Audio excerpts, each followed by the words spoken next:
দেখছেন আপনাদের প্রিয় ডিজিটাল বাংলা সংবাদ চ্যানেল রোজ বাংলা। আজকের বিশেষ বিশেষ সংবাদগুলি শুরুতেই দেখে নিচ্ছি এক নজরে, তারপরে যাব বিস্তারিত সংবাদে। অবশেষে জামিন পেলেন বীরভূমের একসময়ের বেতাজ বাদশা মমতা ব্যানার্জির প্রিয় পাত্র অনুব্রত মণ্ডল। আমেরিকার উদ্দেশ্যে সকাল সকাল পাড়ি দিলেন নরেন্দ্র মোদী। কোয়াড থেকে রাষ্ট্রসংঘ তাকিয়ে গোটা বিশ্ব নরেন্দ্র মোদীর দিকে। অপরদিকে বাংলাদেশের ঢাকায় জাতীয় মসজিদে তুমুল সংঘর্ষ, উঠল রাজনৈতিক স্লোগান, গুরুতর আহত একাধিক সেনা মোতায়েন। অন্যদিকে মায়ানমার থেকে হিংসাদীর্ণ মণিপুরে প্রবেশ করল 900 কুকি জঙ্গি, চিন্তায় ভারত সরকার। তিরুপতির প্রসাদের লাড্ডুতে ব্যবহৃত পশুর চর্বি হিন্দু ভাবাবেগে আঘাতের অভিযোগ, মামলা দায়ের হলো সুপ্রিম কোর্টে। অপরদিকে সুপ্রিম কোর্টের ইউটিউব চ্যানেল হ্যাক সম্প্রচার নিয়ে তীব্র বিড়ম্বনা। এছাড়াও সাহারা চিটফান্ড সংস্থায় আমানতকারীদের জন্য বড় খবর, এবার ফেরতের সীমা বেড়ে হলো দ্বিগুণ। অপরদিকে বাড়ল পুজোর মুখে সোনালী ধাতু সোনার বাজার দর। সুপ্রিম কোর্টে বড় ধাক্কা, মহাসংকটে ভোডাফোন আইডিয়া এয়ারটেল বন্ধের মুখে পরিষেবা। অপরদিকে ইন্টারনেট ছাড়াই চলবে ভিডিও মোবাইলে, নতুন মোবাইল আনছে রতন টাটার কোম্পানি। বিস্তারিত জানতে শেষ পর্যন্ত জুড়ে থাকুন। চ্যানেলটিতে নতুন এসে থাকলে অবশ্যই সাবস্ক্রাইব করে পাশের বেল আইকনে ক্লিক করতে ভুলবেন না। জামিন পেলেন একসময়ের বীরভূমের বেতাজ বাদশা মমতা ব্যানার্জির অত্যন্ত প্রিয় অনুব্রত মণ্ডল। গরু পাচার মামলায় অবশেষে মিলল জামিন।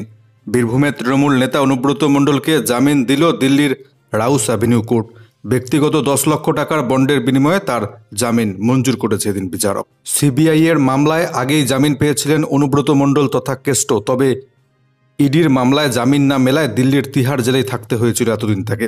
শুক্রবার ইডির মামলাতে অনুব্রত মণ্ডলের জামিন মঞ্জুর করল আদালত। ফলে অবশেষে জেল মুক্তি ঘটতে চলেছে অনুব্রত মণ্ডলের।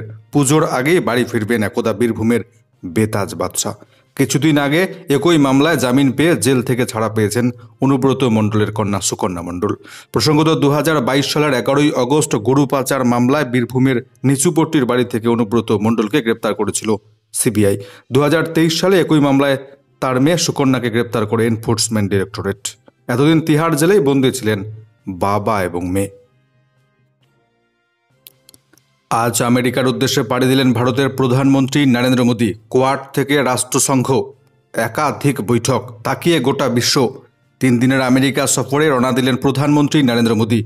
কোয়াড সামিটে যোগদান, মার্কিন প্রেসিডেন্ট জো বাইডেনের সঙ্গে একান্ত বৈঠক, রাষ্ট্রসংঘের সাধারণ সভায় ভাষণ, প্রবাসী ভারতীয়দের সঙ্গে আলাপচারিতা সহ ঠাসা কর্মসূচি রয়েছে প্রধানমন্ত্রী নরেন্দ্র মোদীর।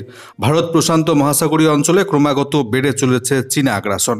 অপরদিকে চলছে রাশিয়া ইউক্রেন যুদ্ধ, পাশাপাশি গাজায় জারি হামাসের বিরুদ্ধে ইসরায়েলের লড়াই। বিশ্বের এই টালমাটাল পরিস্থিতিতে নরেন্দ্র মোদীর এই সফর অত্যন্ত তাৎপর্যপূর্ণ। প্রধানমন্ত্রী নরেন্দ্র মোদীকে স্বাগত জানাতে আমেরিকায় প্রস্তুতি তুঙ্গে। সেজে উঠেছে গোটা নিউ ইয়র্ক। আজ 21 সেপ্টেম্বর থেকে 23 সেপ্টেম্বর পর্যন্ত আমেরিকায় থাকবেন প্রধানমন্ত্রী নরেন্দ্র মোদী। সফরসূচি অনুযায়ী আজ 21 সেপ্টেম্বর তিনি ষষ্ঠ কোয়াড সামিটে অংশ নেবেন। 22 সেপ্টেম্বর আমেরিকায় ভারতীয় সম্প্রদায়ের উদ্দেশ্যে ভাষণ দেবেন নরেন্দ্র মোদী, যার জন্য বিশেষ অনুষ্ঠানের আয়োজন করা হয়েছে। এরপর 23 সেপ্টেম্বর নিউ ইয়র্কে রাষ্ট্রসংঘের সাধারণ সভায় বক্তব্য রাখবেন প্রধানমন্ত্রী নরেন্দ্র মোদী। আজ সকাল সকাল আমেরিকার উদ্দেশ্যে রওনা দেবার আগে প্রধানমন্ত্রী নরেন্দ্র মোদী জানিয়েছেন আমেরিকার প্রেসিডেন্ট জো বাইডেন, অস্ট্রেলিয়ার প্রধানমন্ত্রী অ্যান্টনি অ্যালবানিজ এবং জাপানের প্রধানমন্ত্রী ফুমিও কিশিদার সঙ্গে দেখা করতে যাচ্ছি। যোগ দেব কোয়াড সামিটে। ভারত প্রশান্ত মহাসাগরীয় অঞ্চলে শান্তি সংহতি অগ্রগতির কথা চিন্তা করে 4 দেশের সংগঠন হিসেবে কোয়াড গড়ে উঠে এসেছে।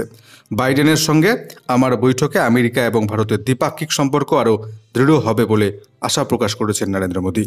তবে শুধুমাত্র মার্কিন প্রেসিডেন্ট জো বাইডেন নয়, নরেন্দ্র মোদীর সঙ্গে সাক্ষাৎ করবেন প্রাক্তন মার্কিন প্রেসিডেন্ট ডোনাল্ড ট্রাম্প। তীব্র ছাত্র আন্দোলনের জেরে বাংলাদেশ ছেড়ে ভারতের মাটিতে পালিয়ে এসেছেন বাংলাদেশের সাবেক প্রাক্তন প্রধানমন্ত্রী শেখ হাসিনা। তারপর থেকে চলছে অরাজকতা, নৈরাজ্য বাংলাদেশ জুড়ে। এবার বাংলাদেশের ঢাকায় জাতীয় মসজিদের দখল নিয়ে তুমুল সংঘর্ষ, উঠল রাজনৈতিক স্লোগান, নামল বাংলাদেশ সেনাবাহিনী।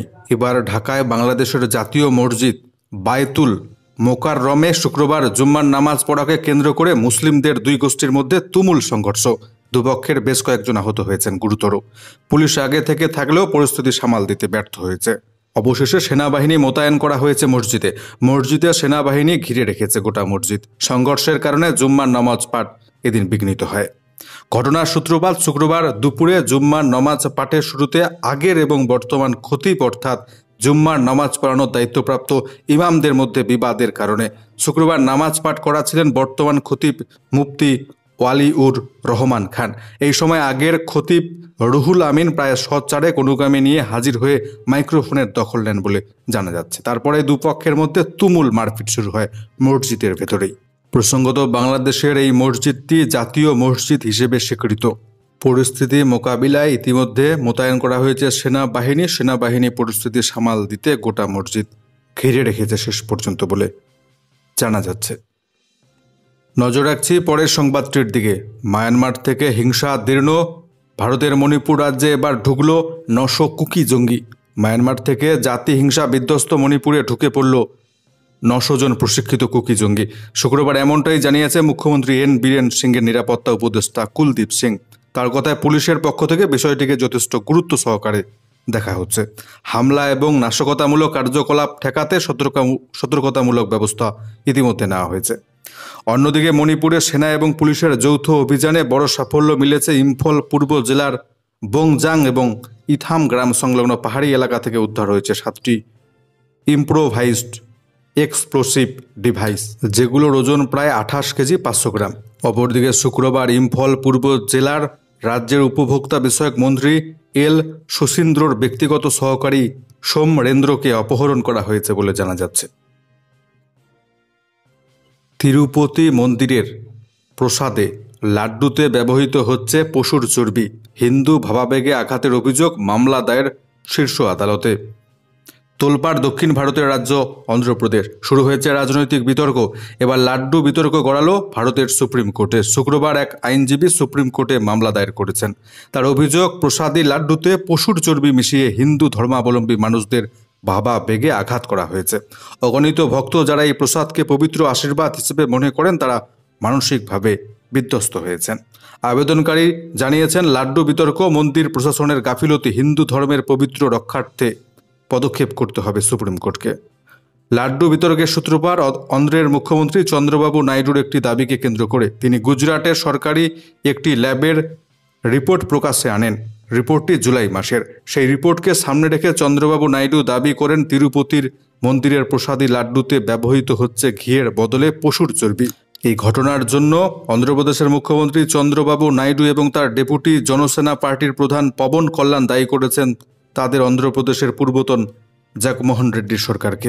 এই ব্যাপারে ইতিমধ্যেই হস্তক্ষেপ করেছে কেন্দ্রীয় মোদী সরকার। চন্দ্রবাবুর কাছে বিষয়টি নিয়ে বিস্তারিত রিপোর্ট তলব করেছে কেন্দ্রীয় স্বাস্থ্যমন্ত্রী জেপি নাড্ডা। এবার হ্যাকড হয়ে গেল ভারতের সুপ্রিম কোর্টের ইউটিউব চ্যানেল। ঘটনাকে কেন্দ্র করে রীতিমতো শোরগোল পড়ে গিয়েছে। সর্বভারতীয় কিছু সংবাদ মাধ্যমে প্রকাশিত খবর অনুযায়ী সুপ্রিম কোর্টের ইউটিউব চ্যানেলে আমেরিকার রিপল ল্যাবস নামে একটি সংস্থার ক্রিপ্টোকারেন্সি সম্পর্কিত বিজ্ঞাপনী ভিডিও দেখা যাচ্ছে এখন। প্রসঙ্গত, সুপ্রিম কোর্টের এই ইউটিউব চ্যানেলের মাধ্যমে একাধিক গুরুত্বপূর্ণ মামলার শুনানি সরাসরি সম্প্রচার করা হয়ে থাকে। সম্প্রতি আরজিকর মামলার লাইভ স্ট্রিমও এই চ্যানেলের মাধ্যমে করা হয়েছিল। তবে ইউটিউব চ্যানেলটি হ্যাকড হওয়ার পর এর লিঙ্ক বর্তমানে নিষ্ক্রিয় করে দেওয়া হয়েছে। শুরু হয়েছে তদন্ত। অপরদিকে সাহারা চিটফান্ড সংস্থার আমানতকারীদের জন্য বড় সুখবর। এবার সাহারার অর্থ ফেরতের সীমা বেড়ে দাঁড়ালো 50,000 টাকা। সাহারার আমানতকারীদের অর্থ ফেরানোর সীমা বাড়িয়ে 50,000 টাকা করা হলো। আগে সেটা ছিল 10,000 টাকা। কেন্দ্রীয় সমবায় মন্ত্রক সূত্রে জানা যাচ্ছে এমনটাই। সুপ্রিম কোর্টের নির্দেশে ডিপোজিটরদের টাকা ফেরত দেওয়ার জন্য গত বছর জুলাই মাসে চালু হয় CRCS সাহারা রিটার্ন পোর্টাল। একাধিক রাজ্যে থাকা সাহারা গ্রুপের 4টি কোঅপারেটিভ সোসাইটির আমানতকারীদের সেই টাকা ফেরত দেওয়ার উদ্যোগ হয়। সরকার এখনও পর্যন্ত 4,29,000 ব্যক্তিকে 370 কোটি টাকা ফেরত দিয়ে দিয়েছে। ফেরতের ঊর্ধ্বসীমা বেড়ে যাওয়ার ফলে আগামী 10 দিনের মধ্যে 1,000 কোটি টাকা ফেরত দেওয়া সম্ভব হবে বলে জানা যাচ্ছে। প্রশাসনের কর্তারা দাবি করেছেন, টাকা দেওয়ার আগে ক্লেমগুলি যথাযথভাবে খতিয়ে দেখা শুরু হয়েছে। পুজোর আগে ফের বাড়ল সোনালী ধাতু সোনার মূল্য। 74,000 টাকা পেরোল সোনার মূল্য। সোনার দর ফের ৭৪,০০০ টাকা পের হয়ে গেল। West Bengal Boolean merchants and jewellers অ্যাসোসিয়েশনের তথ্য অনুযায়ী শুক্রবার ২৪ ক্যারেট ১০ গ্রাম সোনার দাম পৌঁছে গিয়েছে ৭৪,৫০০ টাকায়। বৃহস্পতিবার সেই দর ছিল ৭৩,৮৫০ টাকা। এছাড়া ১০ গ্রাম পিছু ৬০০ টাকা বেড়ে ২২ ক্যারেট গয়না সোনা পৌঁছে গিয়েছে ৭০,৮০০ টাকায়। প্রায় ৪ বছর পর আমেরিকার কেন্দ্রীয় ব্যাংক সুদের হার ৫০ বেসিস পয়েন্ট কমানোর সিদ্ধান্ত ঘোষণা করতে বিশ্বজুড়ে বেড়েছে সোনার দর। তার প্রভাব পড়েছে ভারতের বাজারেও। সুপ্রিম কোর্টে বিরাট বড় ধাক্কা, মহাসংকটে ভোডাফোন আইডিয়া এয়ারটেলের ভবিষ্যৎ, বন্ধের মুখে পরিষেবা। সুপ্রিম কোর্টে বড়সড় ধাক্কা, কেন্দ্রের হিসেব মতোই এজিআর বকেয়া মেটাতে হবে ভোডাফোন আইডিয়া ভারতীয় এয়ারটেল টেলিকমিউনিকেশনকে, যার ফলে ফের মহাসংকটে পড়ে গেল ভোডাফোন আইডিয়ার ভবিষ্যৎ। আসলে ভিআই অর্থাৎ ভোডাফোন আইডিয়া, এয়ারটেল এবং টাটা এই ৩ টেলিকম সংস্থার কাছে অ্যাডজাস্ট গ্রস রেভিনিউ বা এজিআর বাবদ প্রায় ১.৪৭ লক্ষ কোটি টাকা পায় কেন্দ্রীয় সরকার। সংস্থাগুলির দাবি ছিল কেন্দ্রের টেলিকম বিভাগ যে হিসেব কষেছে তাতে ত্রুটি ছিল, সেই ত্রুটি সংশোধনের জন্য ২ সংস্থা আবেদন করে শীর্ষ আদালতে। কিন্তু বৃহস্পতিবার শীর্ষ আদালতের প্রধান বিচারপতি DY চন্দ্রচূড়ের নেতৃত্বাধীন ৩ বিচারপতির বেঞ্চ জানিয়ে দিয়েছে কেন্দ্রের হিসেবে কোনো ত্রুটি নেই, তাই সংশোধনের কোনো প্রশ্নই নেই। বস্তুত সুপ্রিম কোর্টের এই সিদ্ধান্তের ফলে পথে বসতে চলেছে ভোডাফোন আইডিয়া। এজিআর বাবদ ভোডাফোন আইডিয়ার বকেয়া ৭০,৩২০ কোটি টাকা। অথচ এই মুহূর্তে দেশের প্রধান টেলিকম সংস্থাগুলির মধ্যে ভোডাফোন আইডিয়ার অবস্থা সব থেকে সংকটজনক। বৃহস্পতিবার আদালতের রায়ের পরে তাদের ভোডাফোন আইডিয়ার শেয়ার দর ২০% নিচে পড়ে যায়, ২০%-এর বেশি পড়ে যায়, যার ফলে আর্থিকভাবে আরও ক্ষতির মুখে পড়ল এই টেলিকম সংস্থাটি। ধাক্কা খেয়েছে এয়ারটেলও, তাদেরও কেন্দ্রের কাছে বকেয়ার পরিমাণ ৪৩,৯৮০ কোটি টাকা। তবে এয়ারটেল আর্থিকভাবে ভোডাফোনের চেয়ে অনেকটা ভালো জায়গায় রয়েছে। কিন্তু ভোডাফোন আইডিয়া চরম সংকটে, এই আর্থিক জরিমানা মেটাতে গেলে সংস্থাটি পথে বসবে। এই বিপুল আর্থিক চাপ ভোডাফোন আইডিয়া সংস্থা সামলাতে পারবে কিনা সংশয়ে রয়েছে, ফলে সংস্থার অস্তিত্ব সংকটে পড়ে যেতে পারে বলে আশঙ্কা করা হচ্ছে তীব্র। ইন্টারনেট ছড়াই চলবে এবার মোবাইলে ভিডিও, নয়া মোবাইল আনছে টাটা কোম্পানি। সোশ্যাল মিডিয়া হোক বা অন্য কোনো প্ল্যাটফর্ম, ভিডিও দেখাটা এখন অনেকের নেশা। অনেকের দিনের অধিকাংশ সময় কাটে রিলস দেখে, কিন্তু এর জন্যে তো অনেকটা ডেটা খরচ করতে হয়, কিন্তু সেই চিন্তা থেকে এবার মিলছে মুক্তি। ইন্টারনেট ছড়াই চলবে ভিডিও মোবাইলে।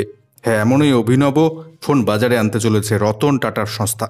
টাটা গ্রুপের সঙ্গে যুক্ত একটি সংস্থায় মোবাইল ফোনটি লঞ্চ করবে। এই মোবাইলগুলির ডিজাইনের জন্য একটি আমেরিকান কোম্পানির সঙ্গে হাত মেলানো হয়েছে। এই প্রকল্পের মধ্য দিয়ে ভারত সেমিকন্ডাক্টরের ক্ষেত্রে বড় পদক্ষেপ করতে চলেছে। ভারতের সাংখ্য ল্যাব এবং IIT কানপুরের ফ্রি স্ট্রিম টেকনোলজিস এবং আমেরিকার সিনক্লিয়ার ইনক যৌথভাবে এই ফোনটি তৈরি করছে বলে জানা যাচ্ছে। এক নজরে রাজ্যের ওয়েদার রিপোর্টটি দেখে নিচ্ছি আমরা। আজকে উত্তরবঙ্গের দার্জিলিং, কালিম্পং জেলার ২-১টি জায়গায় বিক্ষিপ্ত হবে হালকা মাঝারি বৃষ্টিপাতের সম্ভাবনা। এছাড়া উত্তরবঙ্গের বাকি জেলাগুলি যেমন জলপাইগুড়ি, আলিপুরদুয়ার, কোচবিহার, উত্তর দক্ষিণ দিনাজপুর, মালদা জেলায় আজকে পুরোপুরি আবহাওয়া শুকনো থাকবে, বৃষ্টিপাতের কোনো সম্ভাবনা নেই। এই মুহূর্তে উত্তরবঙ্গের কোনো জেলাতেই ভারী অতি ভারী বৃষ্টিপাতের কোনো সতর্কবার্তা জারি করেনি আবহাওয়া দপ্তর। অপরদিকে আজকে দক্ষিণবঙ্গের প্রত্যেকটি জেলাতে বিক্ষিপ্ত হবে হালকা মাঝারি বৃষ্টিপাত চলবে। ভারী বৃষ্টিপাতের কোনো সম্ভাবনা দক্ষিণবঙ্গের জেলাগুলিতে নেই। তবে আজকে দক্ষিণবঙ্গের উত্তর এবং দক্ষিণ ২৪ পরগনা, পূর্ব পশ্চিম মেদিনীপুর, ঝাড়গ্রাম এই জেলাগুলির ২-১টি স্থান জুড়ে বিক্ষিপ্তভাবে বজ্রপাতের সম্ভাবনা।